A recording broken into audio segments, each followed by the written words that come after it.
Live brunch.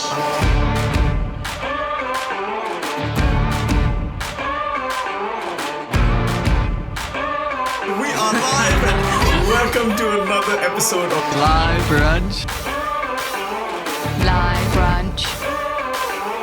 Live brunch.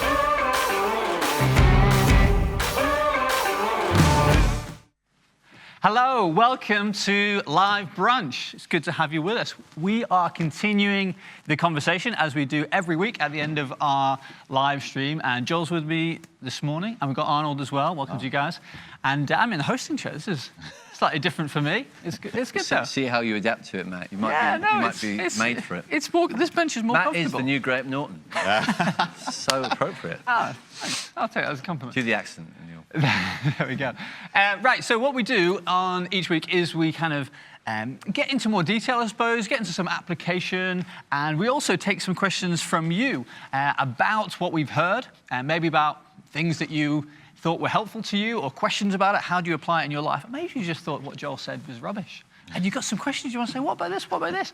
Want to hear from you today. So put the questions on the chat. We've picked up a few already. Thanks for sending those in. And we'll get into some of those in a minute. But also, as well as having questions that you ask us, every week we have questions for you as well. Because what we want to do when we hear teaching from the Bible is apply it, think about it for ourselves. And so every week we have a few questions. So I've got a few questions for you just to think about in your small groups, think about with your friends, over the dinner table perhaps, and that sort of thing. So Here's three questions to think about this week. Firstly, how have you seen the craving to be an insider becoming a corruptive force in someone's life or even your life? Secondly, how has this topic played out in your experience, both your desire to be in and your initiative perhaps in welcoming others in as well and building community? How has that played out in your experience? And then thirdly, when it comes to building community, how does Jesus help us and motivate us to do this? Arnold, why don't you answer that second question to begin with? Your experience, both desire to be in and initiate welcoming others. What's it about for you and student work as well, I suppose? Yeah, I mean, I have had this huge desire to be in. Sometimes it can be quite detrimental to my own kind of like life because there's this need to want to be popular and be seen and be known. But I think there's an element of it that is actually necessary. Everybody wants to be part of a clique, part of a group, part of a togetherness. And I think for me, how it's been played out quite a bit is just being a person that's brave enough to kind of embrace the awkward conversations. When you first start off, right, it's really awkward. Hey, how you doing? What do you study? What do you like to do in your spare time? And then you sit there. What are you doing this week? And it's like, it's worth it because next week it will be easier. Yeah. And the week after that, and the week after that. And I think that's kind of something that we've tried, embarrassingly, we've tried to embrace with students as well. Get together, do stuff together, even meet with people that you haven't met before, and we'll have maybe one thing to focus in, but then even if it gets a little bit quiet, we know that the week after, they will appreciate each other more. Oh yes, that face is familiar. I do know them. Even though it was awkward, I know them. I feel like I'm more a part of this. Yeah. No, that's great because I think we want to be on step 10. Yeah. And it's difficult to take step 1, isn't it? Yeah. With friendships and I think people sometimes think straight away you're step 10, but it's not always the case. That's the journey. No, that's really good, really helpful. Well, we'll get into some questions that you have sent in just a sec, but also one of the things that we like to do each week is take a topical question, something that's come up in the week. And in the earlier part of the week, I thought there was something that was very interesting. I want to put this to you, Joel, because I know this is a topic that you follow very closely, the royal family. And I thought that was a major, cliques, in, out. That's the dynamic going on with Harry and Meghan, that sort of thing. Look, okay, bit of a long question, but I think this is interesting. So in the discussion interview this week with the Duke and Duchess of Sussex, to give them their titles, with Oprah, one of the things that Oprah said was, in referring to what Meghan was saying, was about your truth. This is an opportunity for you to talk about your truth, which I thought was an interesting phrase. And then what happened later on in the week, Piers Morgan got involved and he said, I didn't believe what she said. So he was kind of saying what she said is not the truth. So, and he's referring it that way. And then Her Majesty herself puts that statement out saying, recollections may vary. Kind of, which is interesting again, saying, okay, there might be truth, that might be true, may or not be true, but our recollection, our perception of the truth is different. And so there's lots of different aspects of truth. And often when we come to Christianity and a Christian worldview, that idea of, well, truth is subjective. Yeah, that's true for you, but not for me. And I thought this thing this week highlighted that. Is that, can we talk, from a Christian point of view, can we talk about your truth or your truth or your truth? Is truth subjective like that? What would a Christian say to that topic, really? Yeah, I think we can't go along with the idea that truth is ultimately subjective. I don't think anyone can in the end. I don't say that just because I'm a Christian. I think it just stands to real experience, that we... common shared experience, we're aware that it's ultimately, it contradicts itself to say there's no such thing as absolute truth, because that in itself is an absolute statement. So it's got the seeds of its own downfall in its first, in its opening statement. So it doesn't make sense to talk as though truth isn't absolute and final. I think when people talk I think a generous take. I haven't watched the interview, surprisingly enough. That's a shock. I don't live and breathe by what's going on with the royals. I know I should. To be a true subject of Her Majesty, I should have watched everything that's ever come out of that. But all I can do is notice the quotation from I think it was Oprah Winfrey that said it. Yeah. And I guess a generous take on what she's trying to say, or at least what she's getting at, would be, tell us your experience. Yeah. Tell us what it felt like. And I think that's a really good question. Yeah. It's completely appropriate to get to know what someone's actual experience has been, and that's what Christians should be good at. Or at least that's what Jesus has shown us, in compassion and sympathy towards us, knowing our weaknesses and feelings and so on.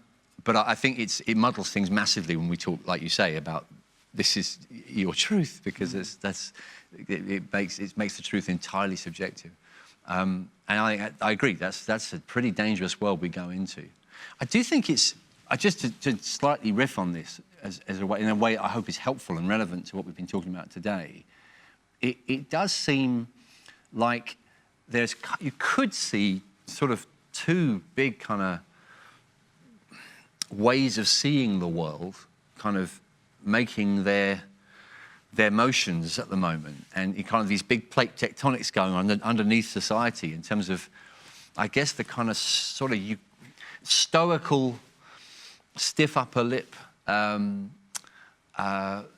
virtuous silence and not expressing emotion, but doing your duty, which the royal family, and especially the Queen, has been kind of a model of over decades and generations.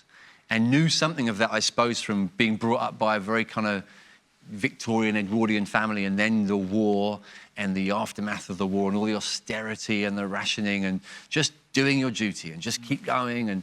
And she's modelled that and thrived as that and for generations. And really what we seem to be living far more in now, since, I guess, the sort of 60s and onwards, is a much more self-expressive, that there's on a popular level, it's more, it's not just allowed that we should express our emotions and look for sympathy publicly, it's kind of expected. It's kind of, you're a bit suspicious if you don't. If you don't ever show your emotions, if you don't ever show vulnerability, you're a bit kind of, something unusual about you. And it seems to be a bit of a generational shift, to put it, in broad brush terms. And I think that, in a way, there's a bit of an opportunity there for the gospel. There's an opportunity to show how Jesus is the answer. Because I don't think that the real solution to the real human condition is to say, enough of this. close down the emotions. Let's all go back to being Victorian, stoic, and stiff upper lip and do your duty and stop being so emotional. But neither is it just to say, well, no, let's just all be completely, let's just break the banks of the river and just flood out with just sheer self-expression. This is how I feel, and you have to put up, live with it. I'm going to share my things. Neither of those match up with reality, because we are actually made, as the Bible describes us, we are made for an emotional life, and we are made dependent upon one another, but we are also answerable to a final truth, and a final truth teller, a person, in fact, who said not just this is the truth, but I am the truth. Yeah. But he said it as someone you could talk to, and someone who could touch, someone who could even reach out and touch a leper or put his arm around someone or befriend. The truth is a person who is full of warmth and love and compassion and dies for his enemies. And so we don't have to choose between being truthful and being emotional. Yeah. We actually need to find the person that helps us to do both, with him as the Lord and not our own personal need for self-expression as the Lord, but him as the Lord. And if he's good, then he'll look after us emotionally. We don't have to close ourselves up. We can open up to him. But neither do we sort of just become unaccountable with it. I just think it's fascinating. I think there's two different worlds in our Western society, and it's almost like they're both wrong. They both mean Jesus. That's great. No, it's really helpful. It's great. Another question that came in was to do with, okay, so we're talking about welcoming people in and building friendships, and building community and that sort of thing. And then someone asked there about, well, but Jesus also did have layers to his friendship. He wasn't best buds with everyone, and that was unachievable. So in what way does that form a model for us? Is that something that we should be doing? Is that a helpful thing to have? Or should we just try and be a friend with as many people as possible? Arnold, what do you think about that? Yeah, I think when you look at it in terms of capacity, it's not possible. I don't think to have this deep, intimate relationship with literally everyone. I think as Christians, we're called to be very much we welcome everybody. We want you to be a part of us as a group, and we, as we go on, be part of it as we're moving forward. But I think as individuals, there are people that we have close to us that we are happy to start telling deeper, more intimate things, who might have more of a ongoing influence on our lives as a day-to-day. If you spend yourself trying to make intimate relationships with everyone, which is actually what I tried to do, literally, this is what I tried to do, you find that you have intimate relationships with no one, because you're spending too much of a gap between this one friend that you saw and the next time that you see them, because you're trying to get through everybody else. So you're not really being able to open up and do life with that person. So I think as Christians, on a group kind of big picture thing, we shouldn't really prevent anyone from moving with us and being involved in what we're doing. And then we should encourage each individual Christian to get other people who are people that they really think, I think I can trust this person to tell my deep secrets with and do intimate life with into our lives. I think those two things are kind of the healthiest way to kind of go about doing church and friendships and stuff. Yeah, sounds like you've been on a bit of a journey with that yourself. Yeah, personally. I'm really glad I'm here actually, because it's something that I've been working out for a while. Yeah. But also, I think it takes time as well. Yeah. There can be that thing of it missing expectations. Oh, I'm not quite built that friendship that I want to there, but it's just going to take time. Yeah. And that and just sort of recalibration and that sort of thing. Anything to add on that? Yeah, I think it's such a good question. It's so wise as a question, because it's easy to go to a flat kind of cliche, let's welcome everybody, in a way that doesn't think about the realities of how we're made. And just like Arnold was saying, the practical realities. And the fact that we are in family, marriage, there's these kind of relationships that are deliberately exclusive and healthier for it. I suppose it's when you end up thinking that thing serves itself. If a marriage serves itself, it's dangerous. If a family serves itself, if you see actually it all serves God, then there's more chance that it becomes a welcoming environment in the real sense. I can have an exclusive family and an exclusive relationship with my wife and children, but it doesn't mean I'm excluding others in an unhealthy way. It means actually we're more able to love the outsider and welcome them in, because we've created an environment So if it doesn't, you're better equipped to do it if you're wise about which relationships are which. And it means some tensions. You know, I remember when, as a kid, when my parents were sometimes, I mean, once or twice, deliberately inviting outsiders who weren't, people who were in England as guests to Christmas, to be with us on Christmas Day. As total strangers, they'd nowhere else to go. My dad said, let's just welcome to Christmas. And I remember him praying in the building. I overheard him praying once, Lord, I pray that the kids won't feel excluded. And so I think that shows the kind of tension, the kind of, you're trying to be a good family person and just have that special relationship, but you also know there's a reaching out, and it's not simple. I think there's a bit of a walking a difficult road and just asking God for help sometimes. Yeah. That's cool. Another question that has come up, I think it's particularly relevant this week, and straight out of the passage that we're looking at as well. What does Boaz teach us about our attitude towards women today? I mean, that's a very vivid story, and obviously connects into the news headlines this week as well. So, what would you say? No, absolutely. Again, just glancing at the media that's surrounded these horrible events, I think that the word educate is coming up a lot. Okay. Educating men. I think that's it's just, I suppose, thinking through what do you mean by educate? What is the model? What are we drawing people to aim for? And I think Ruth Boaz is a difficult story to go to immediately because culturally it's so distant from us. So there are certain features of it you have to sort of think, how do we interpret that? That looks different than now. I can imagine a 21st century reader kind of bristling at some of the ways that, even the fact that Boaz says, my young women. You know, what does that mean, my young women? Well, it's because he's actually the landowner. It's basically the whole community of people that work for him. So, but it's just, there's kind of language that we have to kind of think, what does it mean by that? Knowing what the context is helps us. But the key thing I see is a guy who has influence and uses it for the sake of peace and blessing and safety. Yeah. He uses his strength and his influence to look after outsiders. Yeah. That's it. That's as simple as that. It's like, there you have it. It's like if having influence and authority and power is not a bad thing in itself. In fact, it's a gift, but it's how you use it. Yeah. And I think for men to think, I want to be ambitious is not wrong, but being ambitious for the right reason, having influence so that you can be a blessing and protect and look after other people, even if that costs you, is a superb model. And I think he models that. That's brilliant. That's really good.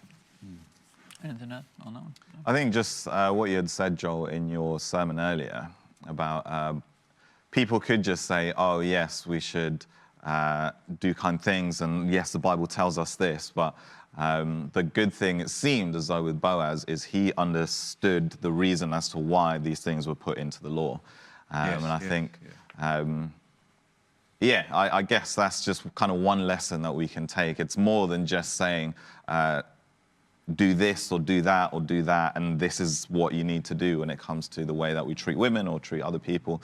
But the things that God has said, why has he said it? Yes. And once we understand the reason why, I think we can be able to actually embrace those acts with a lot more love and joy and passion. Because it didn't seem like Boaz was like, his hand was being strung there to do it. No, he loved it because he understood this is the heart of God. And this is, I'm going to do this because God loves this. Yeah, that's superb. That's good. Maybe time for one more question. I suppose, is this really a topic for everyone, for everyone to apply? Because some people are more introverted, and some people find it difficult. And we talked about earlier about it, it be awkward and difficult and that sort of thing. And some people, especially in a church community like this, are naturally more gifted, perhaps, in making friends. But so if we're more introverted, should we just leave it to the welcome team and the people that are really good at hospitality and that sort of thing? If they excel, the community is fine.